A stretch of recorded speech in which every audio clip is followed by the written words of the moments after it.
तो अच्छे से क्लियर हो पाएगा। अब देखिए इतना सेंटेंस है, इतने नियम के बाद, इतना नियम बताने के बाद अब इस पूरे सेंटेंसों को आप अच्छे से बना सकते हैं। पूरे सेंटेंस को आप अच्छे से बना सकते हैं, लेकिन पूरे सेंटेंसों को हम बना देते हैं, अच्छे से बना देते हैं, आपको क्लियर हो जाएगा। अच्छे समझ लीजिएगा, 100% आपको समझ में आएगा और पेपर में भी आप कर पाएंगे 100%।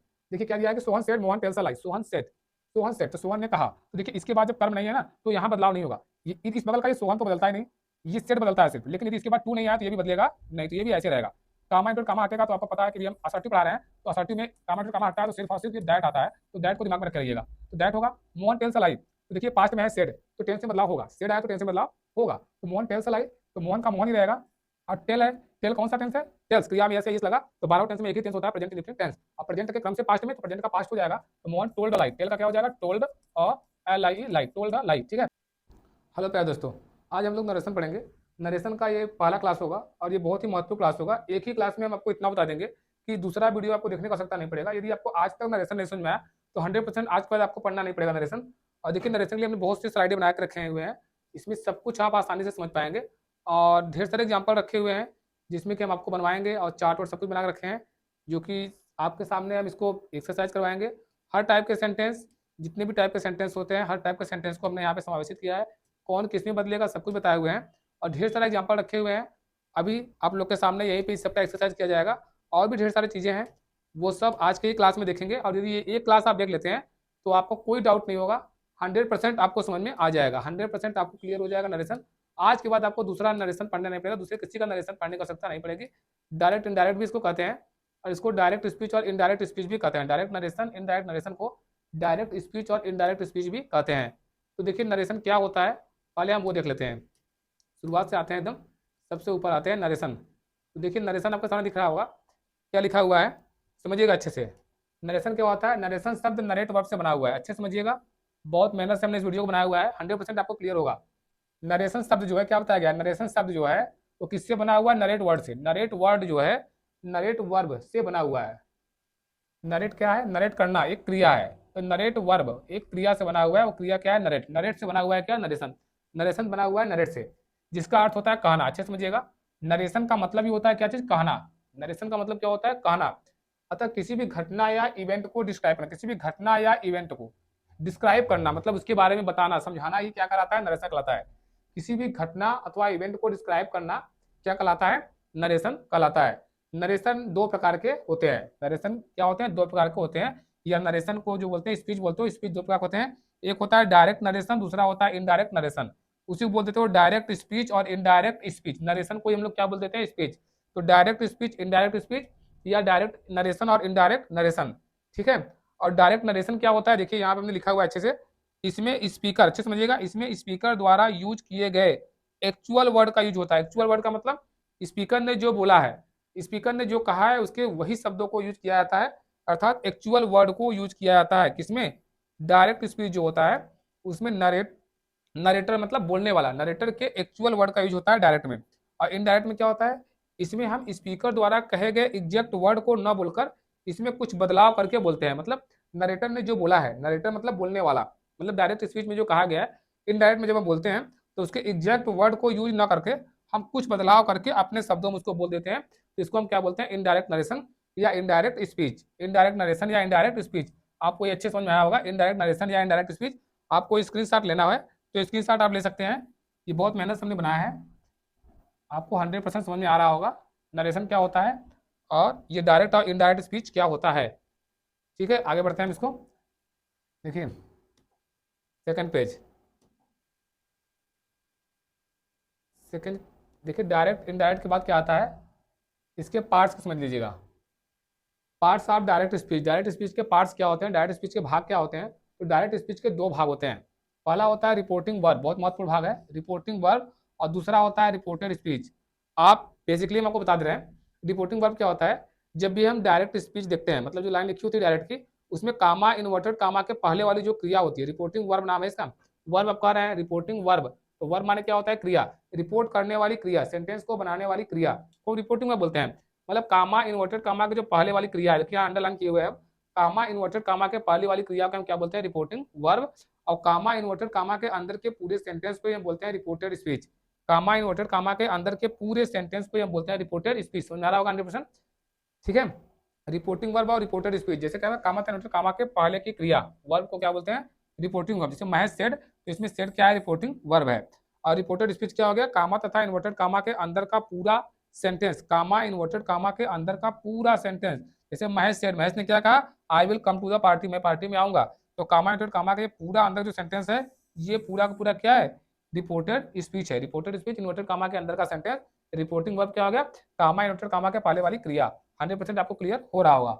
आगे देखिए, रिपोर्टिंग और रिपोर्टेड स्पीच के बाद इसी को हमने जोड़ दिया है कि महेश ने कहा, क्या कहा, I will come to the party, मैं पार्टी में आऊंगा। ठीक है, और इसके बाद देखिए आगे थर्ड पेज पे आते हैं हम लोग, इनडायरेक्ट स्पीच। डायरेक्ट स्पीच समझ में आ गया अच्छे से। अब देखिए इनडायरेक्ट स्पीच क्या होता है, इसमें स्पीकर के वर्ड को यूज करने की जगह, वही बात है जो भी बताए थे हम, इसमें स्पीकर, स्पीकर मतलब बोलने वाले के वर्ड को यूज करने की जगह स्वयं के वर्ड को यूज करते हैं, क्योंकि इनडायरेक्ट स्पीच में स्पीकर के एग्जैक्ट वर्ड नहीं होते, इसलिए इन्वर्टेड कामाज नहीं लगाते, बल्कि सिचुएशन के हिसाब से उपयुक्त कंजक्शन का प्रयोग करते हैं। अभी आगे बताएंगे उपयुक्त कंजक्शन, आप जानते होंगे उपयुक्त कंजक्शन के क्या मतलब हो गया। जैसे साधारण वाक्य में लगता है दैट, प्रश्नवाचक में लगता है इफ, इंपेरेटिव में क्या लगता है टू, और एक कंडीशन होता है लेटेस्ट वाला, वहां पर क्या लग जाता है, दैट भी लगता है। ठीक है, तो उपयुक्त सिचुएशन के हिसाब से हम लोग क्या करते हैं, उपयुक्त कंजक्शन का प्रयोग करते हैं, समझे, यूज करते हैं, क्योंकि इनडायरेक्ट स्पीच में स्पीकर के एग्जैक्ट वर्ड का यूज नहीं होता, बल्कि कामा नहीं लगाते, इसमें कामा नहीं लगाते, कामा कामा प्रयोग नहीं होता इसमें, उपयुक्त हिसाब से कंजक्शन का प्रयोग करते हैं। वही तो कामा हटाते हैं और वहां पे हम लोग क्या लगाते हैं, दैट लगाते हैं, प्रश्नवाचक में इफ लगाते हैं, इंपरेटिव में टू लगाए जाते हैं, एक्सक्लामेटरी में पुनः फिर से दैट लगाते हैं। इन सब बातों को हम आगे बताएंगे। तो बढ़ते हैं हम लोग आगे की तरफ, देखिए इनडायरेक्ट स्पीच पढ़ लिया आप लोग, और अब बढ़ते हैं ऊपर। तो आ गया जनरल रूल, समझिएगा इसको, जनरल रूल। जनरल रूल देखिए, जनरल रूल, रिपोर्टिंग वर्ब, थोड़ा सा आगे पीछे हो गया, कोई बात नहीं, समझा देंगे इसको। जनरल रूल क्या है कि रिपोर्टिंग वर्ब में परिवर्तन ऑब्जेक्ट आने पर होता है। पहला क्या है जनरल रूल, पहला रूल ये है कि जो रिपोर्टिंग वर्ब होता है, कभी जो से आता है, सेज आता है, सेड आता है, समझिएगा, तो वही सेज, से टू, सेज टू और सेड टू, ये परिवर्तन होता है। सेज टू का क्या हो जाता है, टी डबल एल, टेल हो जाता है। सेज टू होता है तो वही टेल्स हो जाता है, और सेड टू होता है तो ये टोल्ड लिखा हुआ था हमारा, थोड़ा आगे पीछे हो गया, कोई बात नहीं है, तो टोल्ड हो जाता है। कब होता है, सेज का टेल होता है, T E double L, tell होता है, से है तो tell, T E double L, tell, और सेज है तो टेल, सेड है तो टोल्ड। कब होता है, जब रिपोर्टिंग वर्ब के बाद क्या आएगा, कोई ऑब्जेक्ट आए तब, मतलब टू आए तो, टू का मतलब क्या होगा, कोई कर्म आएगा, जैसे मोहन सेज टू, टू मतलब कोई आएगा, मोहन ने कहा, किससे कहा, टू सीता, गीता। तो कोई भी ऑब्जेक्ट आए तो से बदलता है, तो से बदलेगा टेल में, सेज बदलेगा टेल्स में, सेड बदलेगा टोल्ड में, ऑब्जेक्ट आने पर परिवर्तन होगा। दूसरा क्या है कि इंट्रोगेटिव में सेट टू को क्या कर लेते हैं, आस्क, ये बता रहे थे पीछे, तो प्रश्नवाचक में जब सेट टू बदलेंगे तो सेट टू का आस्क, और इंपरेटिव में सेट टू के स्थान पर सेंस के अनुसार हम advise, ordered, requested, forward etcetera लगाते हैं। अभी इन सब बातों को डिटेल में हम आगे जानेंगे, लेकिन बेसिक में आपको पता हो जाना चाहिए कि जो जनरल रूल होते हैं ये होते हैं कि इंट्रोगेटिव में क्या होता है, सेट टू का आस्क हो जाता है, इंपरेटिव में सेट टू का भाव कौन सा बदलता है, मतलब भाव यदि आपका ऑर्डर्ड वाला है, आज्ञा वाला, तो ऑर्डर लगाएंगे, सलाह वाला है तो एडवाइज लगाएंगे, रिक्वेस्टेड लगाएंगे, तो वो सब बातें आगे देखेंगे। और अगला क्या नियम में होता है कि टेंस में परिवर्तन होता है ना, टेंस में परिवर्तन होता है, ऐसे परिवर्तन होता है, आगे भी बताएंगे नेक्स्ट स्लाइड में। और प्रोनाउन में परिवर्तन होता है। प्रोनाउन क्या होते हैं, हमारे 3 प्रोनाउन होते हैं। फर्स्ट पर्सन होता है, आपको पता होगा, आई और वी क्या होता है, फर्स्ट पर्सन होता है। सेकंड पर्सन होता है, सेकंड पर्सन एक होता है, यू होता है। और थर्ड पर्सन होता है, क्या होता है, ही, सी, इट और दे। इसमें कोई कंफ्यूजन होने वाली बात नहीं है कि सर ये बहुवचन दे आ गया, बाकी सब एक वचन, ऐसी बात नहीं है। आई भी क्या है, first person, you second person, और बाकी जितने भी बच गए वो क्या हो गए, थर्ड पर्सन। आगे इसके हुए हम डिटेल में हम बताए हैं। तो ठीक है, इतना बात समझ में आपको आया होगा। ठीक है, तो आगे बढ़ते हैं हम लोग।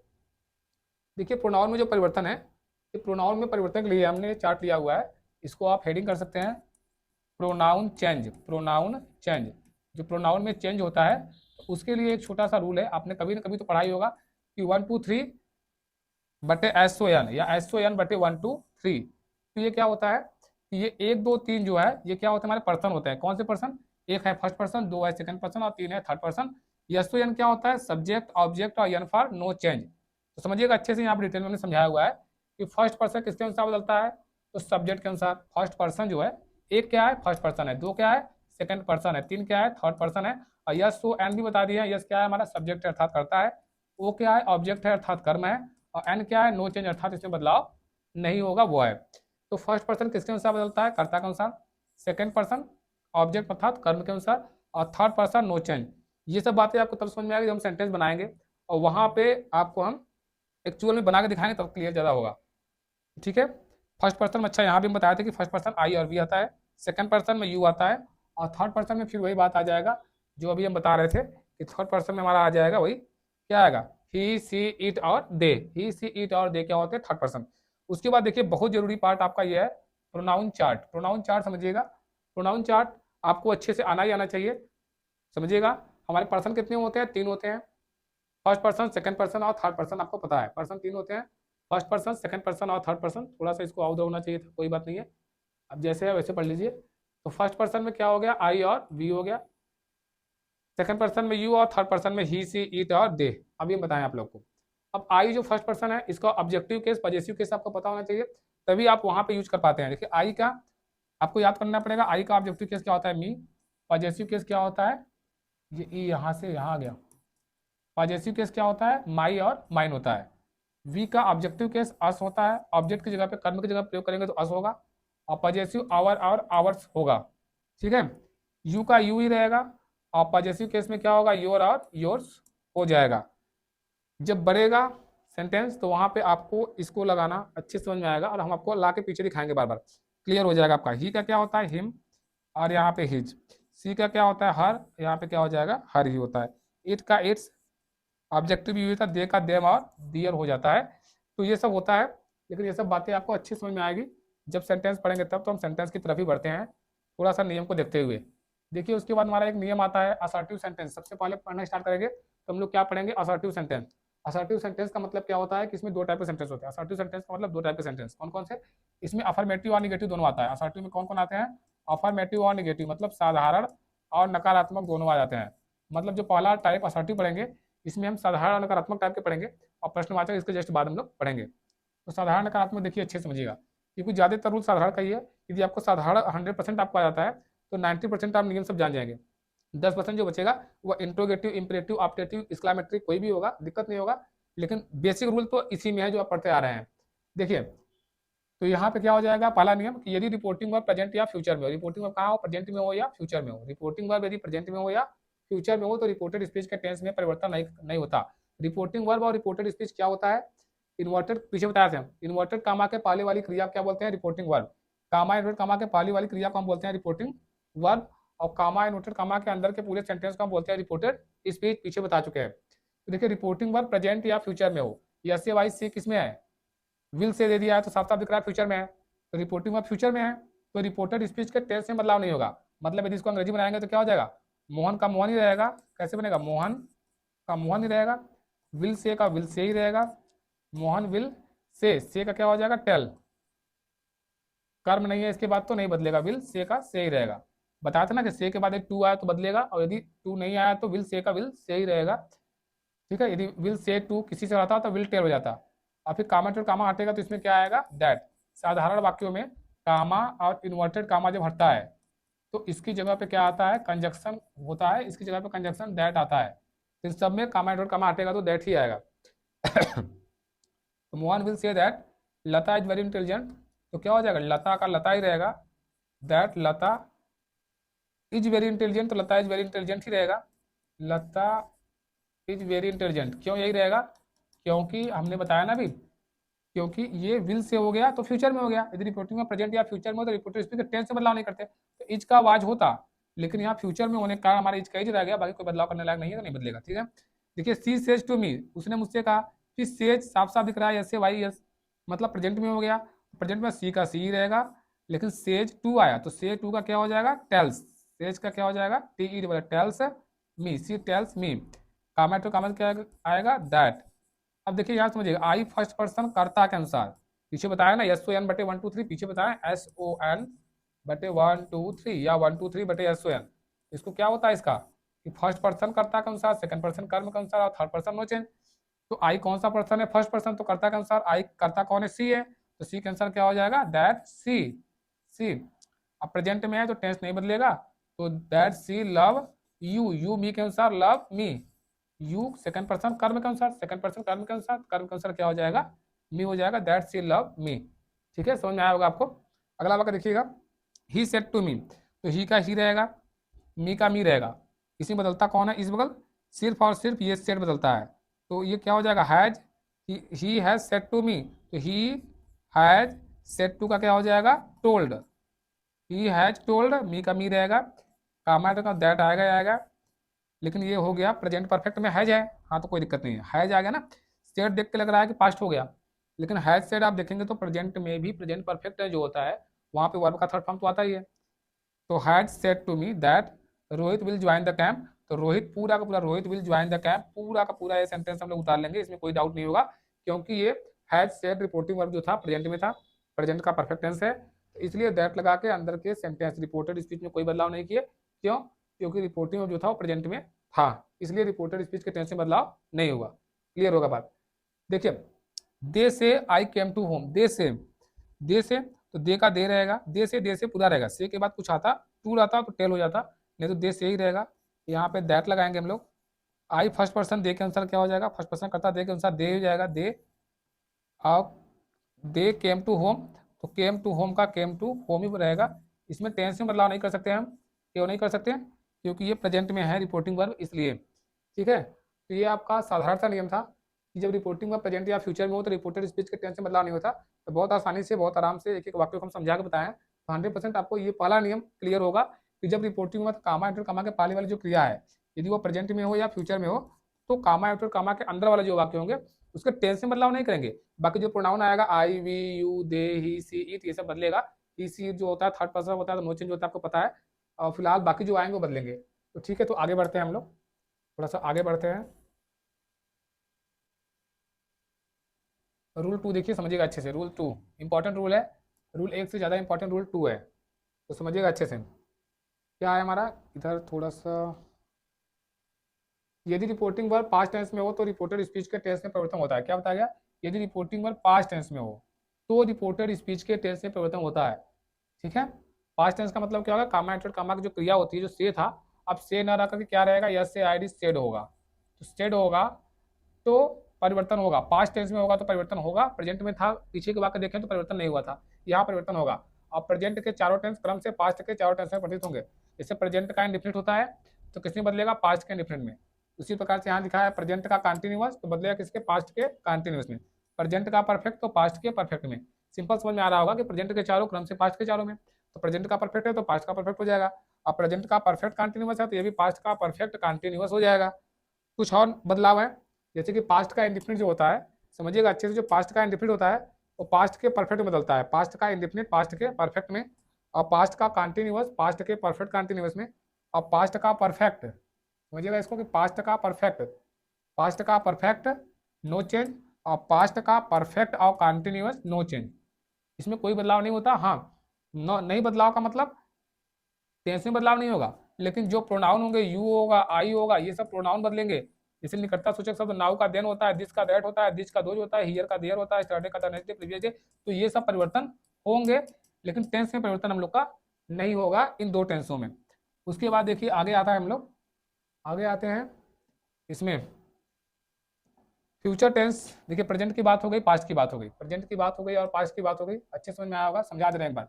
देखिए प्रेजेंट में क्या बताया गया कि यदि रिपोर्टिंग वर्ब प्रेजेंट टेंस में हो तो रिपोर्टेड स्पीच के टेंस में बदलाव नहीं होता। तो आपको समझ में आ गया कि प्रेजेंट टेंस में होगा तो टेंस के बदलाव में नहीं करेंगे, जैसा रहेगा इनवर्टेड कामा के अंदर का वाक्य दैट लगा करके पूरा पूरा वैसा लिख देंगे। जो प्रोनाउन है, निकटता सूचक शब्द है, वो नाउ का देन, दिस का दैट, दिस का दोज, वो सब परिवर्तन करेंगे, लेकिन जो टेंस है टेंस में परिवर्तन नहीं होगा। कब, जब रिपोर्टिंग वर्ब किसमें होगा, प्रेजेंट में होगा। उसके बाद हमने पास्ट में पढ़ा, यदि पास्ट में रिपोर्टिंग वर्ब होगा तो परिवर्तन होगा। पास्ट में परिवर्तन कैसे होगा कि प्रेजेंट के चारों क्रम से पास्ट के चारों में, और पास्ट का इंडेफिनिट पास्ट का परफेक्ट में, और पास्ट का कंटिन्यूअस पास्ट के परफेक्ट कंटिन्यूअस में, और पास्ट का परफेक्ट और पास्ट का परफेक्ट कंटिन्यूअस, दो टेंसों का नहीं बनता। उसके बाद फ्यूचर में आते हैं, तो फ्यूचर में सिंपल सी बात, इसमें कौन किसमें बदलता नहीं बात होती, सिर्फ विल का उड हो जाएगा और सैल का शुड हो जाएगा। विल का उड और सैल का शुड, सिंपल सी बात है, विल का उड और सैल का शुड फ्यूचर में ऐसे हो जाएगा। उसके बाद देखिए कुछ हमारे मॉडल वर्ब आते हैं। मॉडल वर्ब जो आते हैं वो कैन, कुड, मे, माइट, देखिए समझिएगा अच्छे से इसको भी। मॉडल वर्ब जो है ऑक्सिलरी वर्ब, कैन का क्या होता है, कुड होता है, कैन का कुड हो जाता है, मे का माइट हो जाता है, शुड पहले से ही शुड है तो शुड का शुड रहेगा, और माइट का माइट। ठीक है, कैन का कुड, मे का माइट, सैल का शुड होता है, मे का माइट होता है, लेकिन शुड आएगा तो शुड ही रहेगा।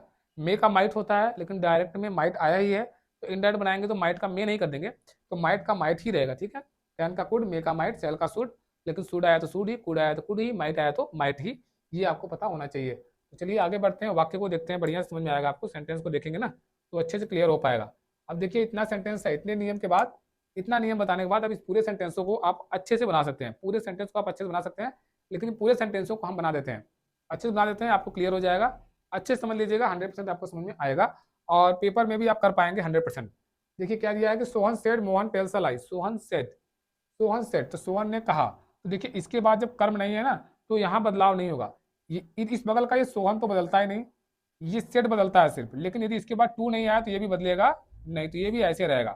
कामा इंटू कामा हटेगा, तो आपको पता है कि भी हम असर्टिव पढ़ा रहे हैं, तो असर्टिव में कामा इंटू कामा हटता है तो सिर्फ और सिर्फ ये दैट आता है, तो दैट को दिमाग में रखे रहिएगा। तो दैट होगा मोहन टेल्स अ लाई। तो देखिए पास्ट में है सेड, तो टेंस में बदलाव होगा, सेड आया तो टेंस में बदलाव होगा, तो मोहन टेल्स अ लाई, तो मोहन का मोहन ही रहेगा। और टेल है, टेल कौन सा टेंस है, टेल्स, क्रिया में ऐसे इस लगा, तो 12 टेंस में एक ही टेंस होता है, present indefinite tense.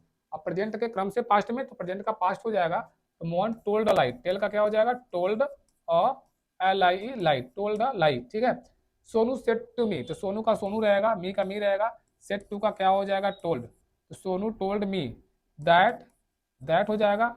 Mona is writing a book, तो मोना का क्या होगा, मोना का मोना ही रहेगा, और ये मोना का मोना ही रहेगा। इसका क्या हो जाएगा, वाज राइटिंग अ बुक, का पूरा वही रहेगा, समझिएगा अच्छे से। इसका क्या हो जाएगा, वाज प्रेजेंट का पास्ट हो जाएगा, और नाम में परिवर्तन नहीं होता है। ठीक है, रवि सेट टू मी, तो रवि का रवि रहेगा, मी का मी रहेगा, सेट टू का टोल्ड होगा, सेट टू का टोल्ड होगा।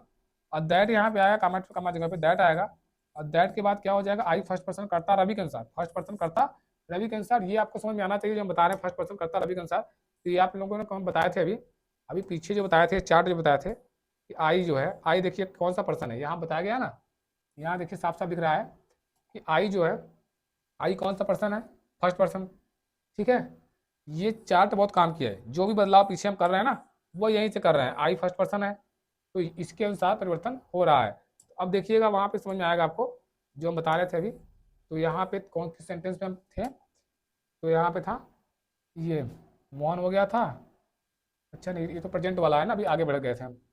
तो चलते हैं वहाँ पे, ये इसके बाद कौन सा, कैनकोड के बाद, मॉडलिटी के बाद हम आ गए थे यहाँ पे, यहाँ पे सेंटेंस था ना, तो क्या था, ये तो हो गया आई, ये आई फर्स्ट पर्सन रवि के अनुसार, तो फर्स्ट पर्सन कर्ता के अनुसार, तो रवि का रवि रहेगा, मी का मी रहेगा, सेट टू का क्या होगा, टोल्ड होगा, यहाँ पे क्या आएगा, दैट आएगा।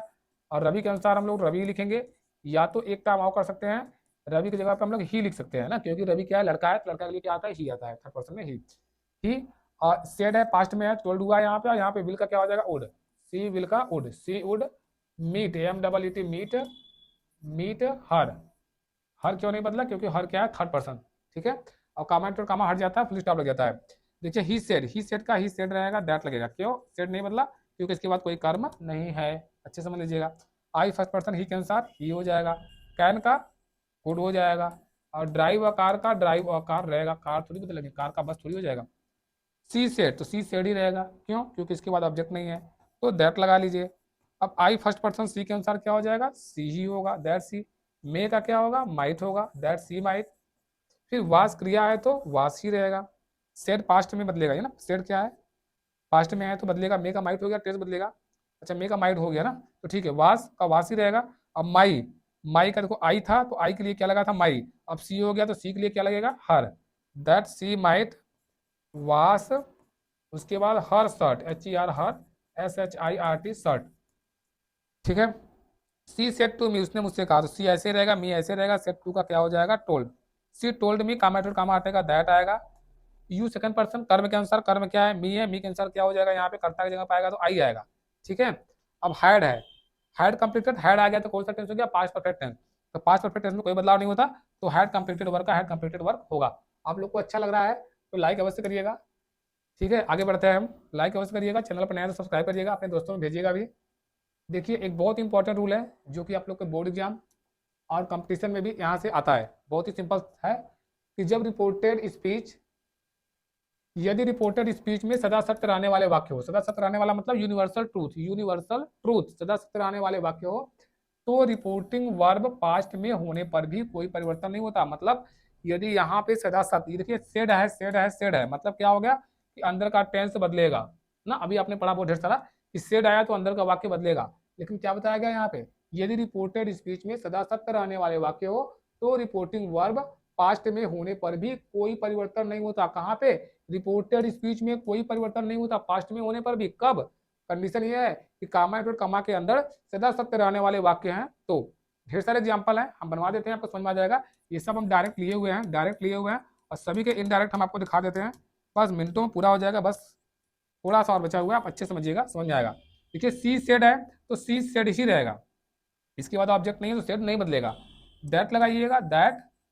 उसके बाद the sun is a dwarf star, ये जीके भी हो गया। जो सूरज है वो छोटा सा क्या है, एक तारा है, ड्वार्फ स्टार, बौना तारा है, ऐसा किसी ने कहा, तो ये सत्य बात है। The sun is a dwarf star, ये ऐसे ही रहेगा। अब यहाँ पे यदि इज का आवाज कर भी ले तो आप सोचिए क्या सही होगा, यदि है तो था तो होगा नहीं, सूरज तो अभी भी है ना। यदि सदा सत्य रहने वाले वाक्यों में कोई परिवर्तन नहीं होता, टेंस में परिवर्तन तो नहीं होता। टीचर ने कहा, टीचर ने क्या क्या, virtue is its own reward, virtue मतलब क्या होता है, गुड वर्क, अच्छे काम जो करते हैं वो खुद के लिए एक रिवार्ड होता है, अपने लिए एक रिवार्ड होता है। तो ये भी दैट लगा दीजिए, सिर्फ सिर्फ दैट लगाइए। पास्ट में है, सेड पास्ट में है, लेकिन पास्ट में लाने पे हम लोग के टेंस में बदलाव होता है। लेकिन जब हमारे अंदर इन्वर्टेड कामा के अंदर सदा सत्य रहने वाले वाक्य आ गए तो उसमें परिवर्तन नहीं होगा, इसलिए ऐसे ही रह गए। राहुल ने कहा, क्या कहा, that that India got freedom in 1947, India ने 1947 में स्वतंत्रता पाई, राहुल ने कहा। ठीक है, कहने वाला कोई हो, लेकिन इन्वर्टेड कामा के अंदर जो सेंटेंस है वो सदा सत्य रहने वाली बात है कि सही बात है, भारत ने 1947 में स्वतंत्रता पाई थी। तो चाहे आज कहो चाहे कभी भी कहो कि सत्य रहने वाली बात है, तो दैट लगाओ और पूरा पूरा लिख दो।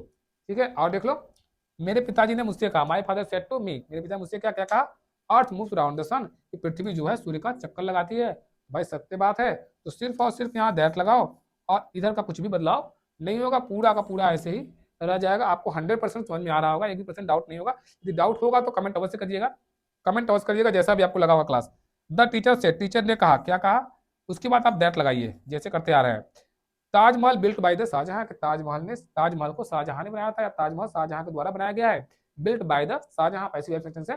तो क्या हो गया कि दैट लगाएंगे और पूरा पूरा लिख देंगे, क्योंकि सत्य बात है ताजमहल को बनाने वाला तो शाहजहां ही था। तो सदा सत्य रहने वाले जब भी वाक्य आए तो कामा और कामा हटाएंगे, दैट लगाएंगे और पूरे के पूरे इन्वर्टेड कामा के अंदर वाक्य को हम लिख लेंगे। यदि अंदर के वाक्य सदा सत्य रहने वाले हैं तो सेड आने पर परिवर्तन होता है, पीछे बताए हम, लेकिन सेड आने पर परिवर्तन तब नहीं होगा जब इन्वर्टेड कामा के अंदर सदा सत्य रहने वाले बात होंगे। हमने बहुत बल लगा के आप लोगों को 100% यहाँ तक सिखा दिया। अब देखते हैं यदि आगे और स्लाइड में बनाए होंगे तो बता देंगे आज, नहीं तो एक वीडियो और बनाएंगे जिसमें कि आपका डायरेक्ट एंड डायरेक्ट 100% पूरा हो जाएगा। ठीक है, पेज तो हमने लेकर रखा हुआ था, लेकिन वीडियो नहीं बना, आगे हम नहीं बना पाए। एक वीडियो बहुत बड़ा हो जाता तो इतना बहुत है। तो बहुत बहुत धन्यवाद आप लोग का, नमस्ते।